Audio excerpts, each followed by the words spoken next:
যুক্তরাষ্ট্র যুদ্ধে হেরে গেছে, এজন্য ওয়াশিংটনকে ইরানকে ছাড় দেওয়া উচিত বলে মনে করেন যুক্তরাষ্ট্রের প্রখ্যাত আন্তর্জাতিক সম্পর্ক বিশ্লেষক ও রাজনৈতিক বিজ্ঞানী জন মিয়ারশাইমার। এক বিস্ফোরক মন্তব্যে তিনি স্বীকার করেছেন যে ইরান যুক্তরাষ্ট্র চলমান যুদ্ধে ওয়াশিংটন কার্যত পরাজয় বরণ করেছে।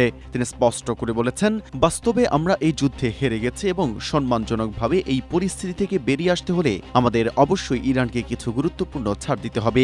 মিয়ারশাইমারের মতে, ইরানিরা কখনোই তাদের সবচেয়ে বড় শক্তির উৎস অর্থাৎ হরমুজ প্রণালীর নিয়ন্ত্রণ এবং শক্তিশালী ক্ষেপণাস্ত্র ও ড্রোন সক্ষমতা হাতছাড়া করবে না। তিনি সাফ জানিয়ে দিয়েছেন, তেহরানের জন্য হরমুজ প্রণালী একটি অস্তিত্বগত হাতিয়ার, যা তারা কোনো আলোচনার টেবিল বা চাপের মুখে বিসর্জন দিবে না।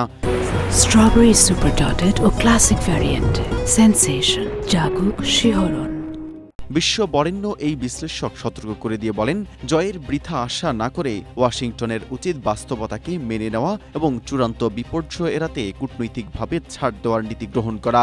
মিরশাইমারের এই বক্তব্য মার্কিন নীতি নির্ধারকদের মধ্যে ব্যাপক চাঞ্চল্য তৈরি করেছে এবং ইরানের ক্রমবর্ধমান সামরিক ও কৌশলগত সক্ষমতাকে পুনরায় বিশ্বের সামনে স্পষ্ট করে দিয়েছে।